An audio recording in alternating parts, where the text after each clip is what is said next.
കാറ്റത്തെ കിളിക്കൊണ്ട് ഇന്നത്തെ എപ്പിസോഡിലേക്ക് എല്ലാവർക്കും സ്വാഗതം. അങ്ങനെ അനിയന്മാർ കാത്ത് ഇങ്ങനെ ഇരിക്കുന്നു, ഓരോരുത്തർ മാറി മാറി. ഏറ്റവും ലാസ്റ്റ് നമ്മുടെ നികേഷാണ് കാവലിരിക്കുന്നത്. അതിനുശേഷം പിന്നെ കാണിക്കുന്നത് പിറ്റേ ദിവസം രാവിലെ ഉണ്ട് നിധി ചായ കുടിക്കുന്നത്. അപ്പോൾ നമ്മുടെ നികേഷ് അവിടെ വന്ന് ചോദിക്കും, ഏട്ടത്തി സുഭാഷ് ഏട്ടൻ എന്തേന്ന് ചോദിക്കും. ഞാനിവിടെ ഉണ്ടാ, ഞാൻ ഒരിടത്തിലും പോയിട്ടില്ല എന്ന് പറഞ്ഞ് സുഭാഷ് അവിടേക്ക് വരും. കേട്ട നിധി, ഇന്നലെ രാത്രിയെ ഇവനെ ഉറങ്ങാണ്ട് ഇടയ്ക്കിടയ്ക്ക് എന്നെ നോക്കുമായിരുന്നു. ഞാൻ എവിടെയെങ്കിലും എഴുന്നേറ്റ് പോയിട്ടുണ്ടോ എന്ന് വിചാരിച്ചിട്ടെന്ന് പറയും. അപ്പം നിധി ചിരിക്കും. ഞാൻ മാത്രമല്ല സുഭാഷ് ഏട്ടാ, ഇവിടെ ഞങ്ങൾ ആരും ഉറങ്ങിയിട്ടില്ല, ഞങ്ങളെല്ലാവരും മാറി മാറിയിട്ടിരിക്കുകയായിരുന്നു. സുഭാഷ് ഏട്ടൻ എവിടെയെങ്കിലും പോകുമോ എന്നുള്ളൊരു ചിന്തയായിരുന്നു. ഇല്ലടാ, അങ്ങനെ നിങ്ങളെ ഞാൻ വിഷമിപ്പിക്കില്ല. ഞാൻ കാരണം നിങ്ങൾക്കൊരു വിഷമം ഉണ്ടാവാൻ പാടില്ല. എൻ്റെ ജാതകം കൊണ്ട് നിങ്ങൾക്ക് ദോഷം വരുന്നു പറഞ്ഞത് കൊണ്ടാണ് ഞാൻ പോയത്, അല്ലാതെ നിങ്ങളെ വിഷമിപ്പിക്കുമോ ഞാൻ പിന്നെ എന്നൊക്കെ ചോദിക്കും. അപ്പോഴത്തേനും അനിയന്മാർ ഒക്കെ അങ്ങോട്ട് വരും. സുഭാഷ് ഏട്ടൻ നോക്കിക്കോ, സുഭാഷ് ഏട്ടൻ്റെ ജാതകത്തിൽ ഒരു പ്രശ്നമില്ലാന്ന് ഞാൻ തെളിയിക്കുമെന്ന് പറയും. അതെങ്ങനെ? അതൊക്കെ ഉണ്ട്, ചേട്ടൻ നോക്കിക്കോ എന്ന് പറയും. ഓ ശരി, ഞാൻ നോക്കിക്കോളാം എന്ന് പറയും. അതെ, വിശ്വാസമാവണ രീതിയിൽ ഞങ്ങൾ അത് തെളിയിച്ച് തരാമെന്ന് പറയും.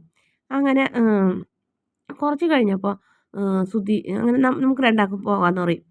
നിങ്ങളുടെ സ്ഥിരം ഉടായ്പ ഇതിൽ കാണിക്കരുതിട്ടാന്ന് നിധി പറയും സുധീഷിനോട്. പറയും ഇല്ലാട്ടത്തി ഇതിൽ ഞാനുണ്ട് കൂട്ടെന്ന് പറയും. അത് ശരി, എന്നേക്കാളും വിശ്വാസമാണ് ഇവനല്ലേ എന്ന് പറയും. അത് ഇയാളുടെ കയ്യിലിരിപ്പുണ്ടെന്ന് പറഞ്ഞ് ചേട്ടനും അനിയനും കൂടെ പോകും. പിന്നെ ഒരു ഓട്ടോയാണ് വരുന്നത്. ഓട്ടോയുടെ മുന്നിൽ സുധീഷും ഹരീഷും കൂടി വരുന്നുണ്ട്. അതിൽ നിന്ന് 4 പണിക്കർ ഇറങ്ങുന്നുണ്ട്. 4 പണിക്കന്മാരാണ് ഇറങ്ങുന്നത്. അപ്പോൾ അവർ നിർത്തിയിട്ട് അപ്പോൾ അവരെ വിളിച്ചകത്തേക്ക് വരുമ്പോൾ അച്ഛൻ ചോദിക്കുക, അതെന്താണത്? അപ്പോൾ അതെ, സുഭാഷേട്ടൻ്റെ ജാതകം നോക്കാൻ. ഈ 4 പേരോ? ആ 4 പേരും നോക്കട്ടെ. അങ്ങനെ 4 പേരെ അകത്ത് കൊണ്ടുപോയി എല്ലാവർക്കും പരിചയപ്പെടുത്തി കൊടുക്കൊണ്ട് പറയും, നിങ്ങളെല്ലാവരും പുറത്തിരിക്കുക, ഓരോരുത്തരായിട്ട് വന്നിട്ട് ജാതകം വായിക്കണം.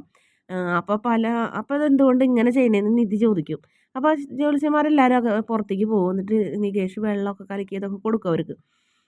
അപ്പോൾ പറയും, അത് 4 പേരും ഒരാൾ പറയുന്നത് കേട്ട് അടുത്ത ആൾ പറയണ്ടല്ല, ഓരോരുത്തരായിട്ട് നമുക്ക് പറയിപ്പിക്കാം. ഓ അത് ശരിയാണെന്ന് പറയും.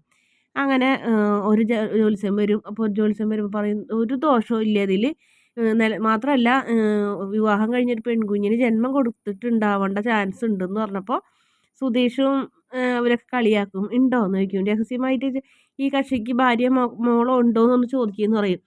ഇല്ല ജോത്സ്യനെ, അങ്ങനെയൊന്നും ഇല്ല എന്ന് പറയും. അപ്പോൾ സുഭാഷ് ഏട്ടാ ഉണ്ടോയെന്ന് ചോദിക്കും. പോടാണെന്ന് പറഞ്ഞു കഴിഞ്ഞിട്ട് സുഭാഷ് ഏട്ടൻ അങ്ങനെ കളിയാക്കി അവരെല്ലാവരും ചീത്ത പറയും.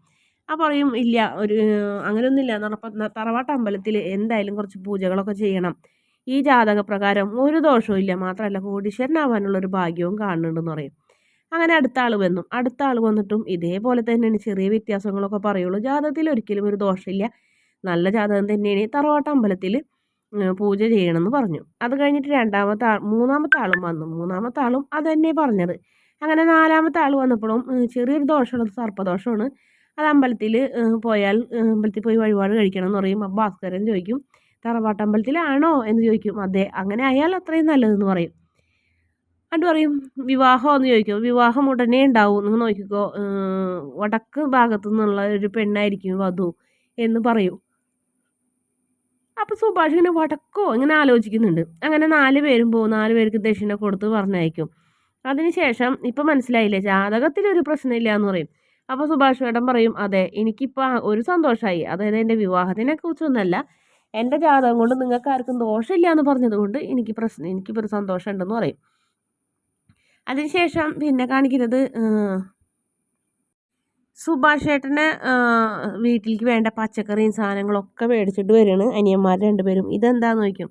അതെ, സുഭാഷ് ഏട്ടൻ ഇപ്പം ഇനി തൽക്കാലം കടയിലൊന്നും പോകണ്ട, നാട്ടുകാർ അതും ഇതൊക്കെ ചോദിക്കുമെന്ന് പറയും. നാട്ടുകാർ എന്ത് ചോദിച്ചാണെങ്കിൽ ചോദിച്ചോട്ടാ, എനിക്ക് മാറിക്കാൻ തോന്നി മാറിയെന്ന്, എനിക്ക് വരാൻ തോന്നി ഞാൻ വന്നു, ഞാനൊരു മോശമായ പ്രവൃത്തി ചെയ്തിട്ടല്ലല്ലോ മാറിയുന്നത്, അല്ലെങ്കിൽ ഞാൻ ഒരാളെ മുതലും കട്ടിട്ടും അല്ല എന്നറിയും, നീ ഒന്ന് പോടാ ഞാൻ പോകും എന്നൊക്കെ പറയും. അതെ എന്നറിയും. എന്നിട്ട് പിന്നെ കാണിക്കുന്നത് നിധി ദോശ ചുടട്ടെ എന്ന് ചോദിക്കും. അപ്പോൾ ഇന്നും ദോശയോ എന്ന് ചോദിക്കും. പിന്നെ എന്താടാ വേണ്ടത്, എന്താണെങ്കിലും ഉണ്ടാക്കി തരാമെന്ന് പറയും. എന്നാൽ മസാല ദോശ, അതിനെന്താ ഉറപ്പായിട്ട് ഉണ്ടാക്കി തരാമെന്ന് പറയും. എനിക്ക് ചായ ഇല്ലേ എന്ന് ചോദിക്കും. നിനക്ക് ഞാൻ ചായ അല്ല തരണേന്ന് പറഞ്ഞു കഴിഞ്ഞിട്ട് ചേട്ടൻ അടുക്കളയിൽ നിന്ന് വിളിച്ച് പറയുന്നതാണ് കാണിക്കുന്നത്. അതിനുശേഷം പിന്നെ സുഭാഷ് വീണ്ടും പച്ചക്കറി കവറൊക്കെ എടുത്ത് പോകാൻ പോണ്. ഇതെങ്ങോട്ടാന്ന് ചോദിക്കും. ഞാനേ പച്ചക്കറി കടയിൽ പോയിട്ട് വരാമെന്ന് പറയും. ഞാൻ പറഞ്ഞില്ലേ കുറച്ച് ദിവസത്തിന് ചേട്ടൻ പുറത്തിറങ്ങണ്ട എന്നൊക്കെ പറയുമ്പോൾ പറയും, അതൊന്നും ശരിയാവില്ല, ഞാനേ പോണോണ്ട് എന്താ കുഴപ്പം, എന്നോട് ഒരു നാട്ടുകാരും ഒന്നും ചോദിക്കില്ല എന്ന് പറയും. എന്നാൽ ശരി, വാടാ നമുക്ക് പോവാടാന്ന് പറയും.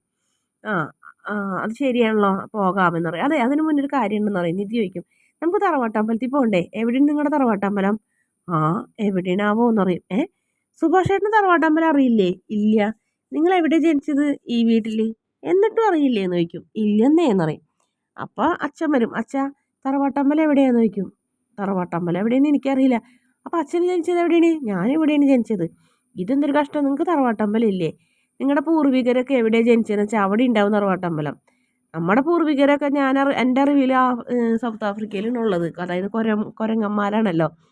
അപ്പം അവിടെയാണ് നമ്മുടെ പൂർവികരുള്ളത്. അവിടെ അമ്പലം ഉണ്ടോ എന്ന് എനിക്കറിയില്ല എന്നറിയും. ഓ നിരീശ്വരവാദി എന്ന് പറയും. അതെ എന്ന് പറഞ്ഞ് അച്ഛൻ പോകും. ദേ അവിടെയുള്ള കുരങ്ങന്മാരൊക്കെ ദേ ഇവരെ പോലെ എന്നറിഞ്ഞ് സുധീഷിനെ ചൂണ്ടിക്കാണിക്കും. അത് കുഴപ്പമില്ല, നമുക്ക് കണ്ടുപിടിക്കാത്ത സ്ഥലം ഉണ്ടോ എന്നൊക്കെ ചോദിക്കും. അത് ശരി. അങ്ങനെ അത് ഉറപ്പ് പറഞ്ഞ് സുധീഷ് ഉറപ്പ് പറയുന്നേ. അങ്ങനെ സുഭാഷ് പറയും, അതെ ഞാൻ പോയിട്ട് വരാം കടയിൽ, എനിക്ക് കടയിൽ പോയി സാധനങ്ങളൊക്കെ വാങ്ങണം എന്ന് പറയും. നീ വാടക വരുന്നുണ്ടെങ്കിൽ പറയും. അതെ ഞാനും പോണ്, ഒരു ഷെയ്ക്ക് കുടിച്ചിട്ട് വരാമെന്ന് പറയും. പിന്നെ നിനക്ക് ഉണ്ടംപുരി മേടിച്ചൊരു ഞാൻ പറഞ്ഞ് ചേട്ടൻ അനിയനും കൂടെ കെട്ടിപ്പിടിച്ച് പോകുന്നുണ്ട്. പിന്നെ നിധി ചൂലൊക്കെ എടുത്ത് അടിച്ചു വരണം. അപ്പോൾ സുധീഷിനോട് നിധി പറയുന്നുണ്ട്, ചില നേരത്ത് ഒരു നല്ല സ്വഭാവവും ബുദ്ധിയൊക്കെ ഉണ്ട് എന്നിങ്ങനെ പറയണേ. അപ്പോൾ സുധീഷിന് ഭയങ്കര സന്തോഷമാവും. സുധീഷ് പറയും താങ്ക് യു എന്ന് പറയും. അങ്ങനെ അതൊക്കെ ഈ സുധീഷിനെ കൊണ്ട് മാത്രം കഴിയുള്ളൂ എന്നൊക്കെ പറയുമ്പോൾ സുധീഷ് എന്തായാലും നിധി ചെറുതായിട്ടൊന്ന് ചിരിക്കുന്നുണ്ട്. ഇപ്പോൾ നിധിക്ക് സുധീഷിനോട് വെറുപ്പോ വൈരാഗ്യമോ അങ്ങനെയൊന്നും കാണുന്നില്ല. അങ്ങനത്തെ ഒരു ഭാഗമാണ് കാണിക്കുന്നത്. പിന്നെ പ്രമോ ഭാഗമാണ് കാണിക്കുന്നത്. പ്രമോ ഭാഗത്തിൽ നമ്മുടെ ചാന്ദിനി ഭയങ്കര കരച്ചിൽ സൈറ്റിൽ വന്നിട്ട്, അപ്പോൾ അവിനാഷ് ഭായി എന്താന്ന് ചോദിക്കുമ്പോൾ ഇവൾക്ക് അവിടെ ഒരു കല്യാണം, അത് വേണ്ടാന്ന് പറഞ്ഞിട്ടാണ് ഇവൾ എൻ്റെ അടുത്തേക്ക് വന്നത് എന്ന് പറയും. ഇപ്പോൾ ഇവളെ അങ്ങോട്ട് തിരിച്ച് വിളിക്കുന്നു സുഭാഷ് ചേട്ടാ എന്ന് പറയും. ആണോ, എന്നാ ഒരു കാര്യം ചെയ്യും, ചാന്ദിനി പോകുമൊന്നും വേണ്ട, ചാന്ദിനിക്ക് ഒരു ദോഷം വരാതെ ഞങ്ങൾ നോക്കിക്കോളാം എന്നൊക്കെ പറഞ്ഞ് വാക്ക് കൊടുക്കുന്ന ഒരു ഭാഗമാണ് പ്രൊമോയിൽ കാണിക്കുന്നത്. പിന്നെ നമ്മുടെ നികേഷിൻ്റെ പ്രണയം ആ ബസ് സ്റ്റോപ്പിൽ വെച്ച് കണ്ട സുന്ദരിയും നികേഷും മാത്രം ഒറ്റയ്ക്ക് നിൽക്കുകയാണ്.